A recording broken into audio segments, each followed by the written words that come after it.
Oh, here we go. We just need two wins. We are the best team in the world. Hello, welcome to Club 5, part 16 of the Global Explorer. Coming up in today's episode, we do have our Club World Cup semi-final against Tottenham.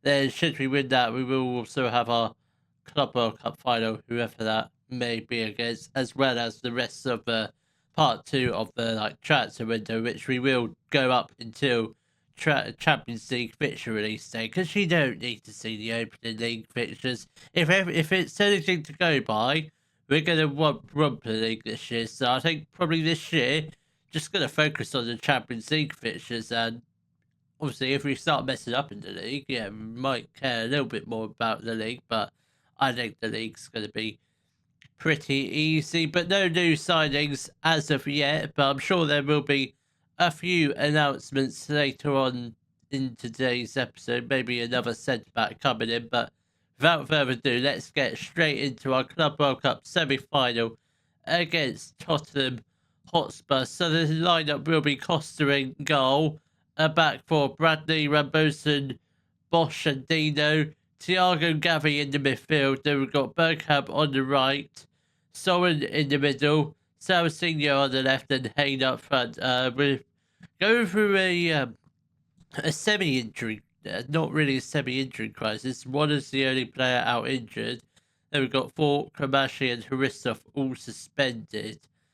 Ibanez is only coming back from injury, and Stenzel and Bedard's not really fully fit, and Stenzel's not fully fit either. So we're working with a very slim 14-man squad for this game, or 13 if you. Well, we've got other players. We've got a bunch of grayed out players who will. Well, they're going to have to come on because we're not going to really have many options. But if we can somehow avoid the defeat this game, I think that would be very good. But Tottenham have taken the lead. It looked very tight. It might be offside. No, goal has been awarded. Tottenham are 1-0 up, and I expect we are going to lose today because we are working on a very slim squad. So that can't be our excuse. We've still got I'd say a fairly strong team which is capable of doing some damage. Bosch plays the ball to Dino. Thiago has got the ball in the midfield. Gavi, Hayne, it's for a goal. Hayne has the shot, but it's a good save from the Tottenham goalkeeper to put the ball out through a corner, which Dino will whip in. That's not a bad cross. It could have been better, but just a little bit unlucky. And Tottenham do have a ball with Udogi down the left-hand side, and they gave the ball to Di Maria. Obviously not that one. That's Di Maria, not Di Maria, not the Argentinian. I presume he's long gone into retirement. Nunez plays the ball to Udogi. Can we possibly just get the ball back? Otherwise, no, that's not what we need. That's not what we need. Gavi has picked up an injury, I should say. It's not a knock. I'm hoping he might be fine. We might have to get him off in the second half, if not at half time. We'll see if his fitness levels increase. That's a very bad pass. I presume it was Gavi. I think we're gonna have to get him off probably as soon as possible. Who do we actually have? Do we have any sentiments on the bench? I mean, we do have this Manos Constantinou on the bench, but obviously he's a grayed out player. He's probably not very good. He's probably not the sort of player we should be getting on at this stage of the game. Not with 70 minutes left to play anyway. Come on, lads. Let's just get the ball upfield. And we don't. But Tottenham do have a chance for sure. But thankfully, it was just wide of the goal. We've got 15 minutes left to play off the first half. Tottenham, yeah, quite frankly, they're all over us. 9 shots, 1 on target. We've only had 3 shots, 2 on target. I mean, we've had more shots on target, but I don't see us scoring. I really don't. And Gavi has actually picked up a knock now, so we are going to get him off. Actually, you know what? Senzo is going to come on. Soren is going to drop back into the midfield.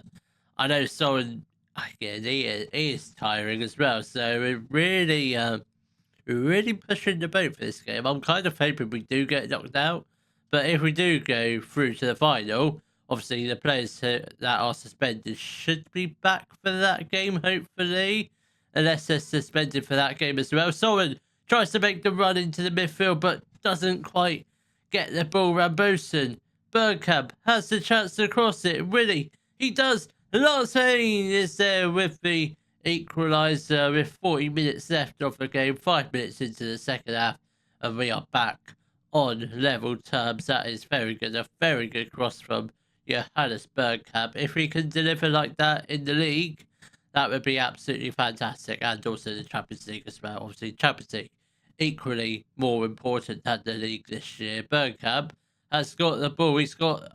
He has someone to the right of him. Didn't use him, but fine saying. But unfortunately, just straight into a offside position. I think he could have held his run for a couple more seconds because he's got the pace. He would have beaten the Tottenham defender, and Batata has got a second goal of the game. That's not his second goal of the game, but Tottenham's second goal of the game. It's not good, but I think Tottenham deserve to win this game because they've been far the better team.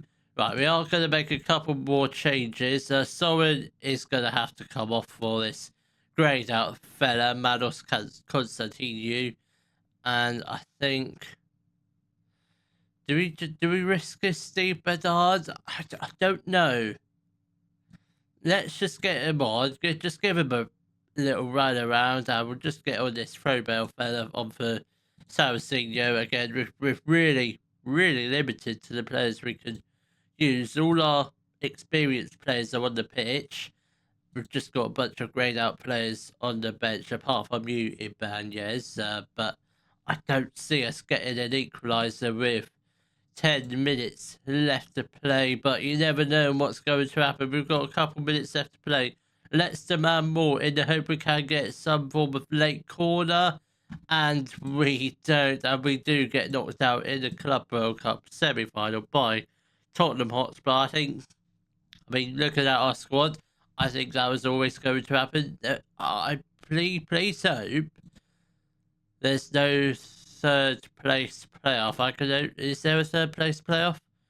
Hopefully not. I don't think there is, which is very good. I'm thankful for that, which means our players have got a lovely 10-day break before we play our next friendly. Obviously, I don't manage a friendly, so I don't see the point of that. But I think what I'll do is, obviously, we won't bother playing the first couple games of the season, so I'll probably just come back before we play our first game. Obviously, if we have signed anyone, obviously let you know about it.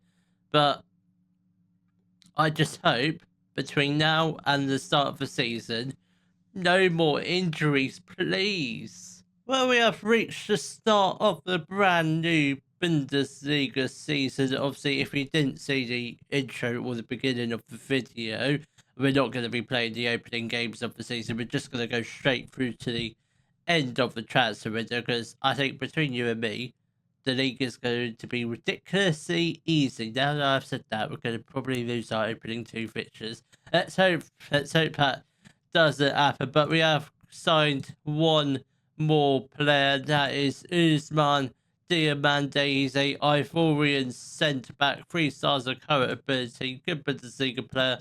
Comes in from Man United for £19 million. Again, a player probably not going to make a profit on, but he's just literally coming to be a squad player, because I realise we've got two great centre-backs, one potential to be a great centre-back. Then we just need a decent backup, and that's what Diamande does. We have loaned out a couple of our key good youngsters, one of them being Matt Lucas. He's joined Berlin on loan for this season, so hopefully he gets some nice needed game time.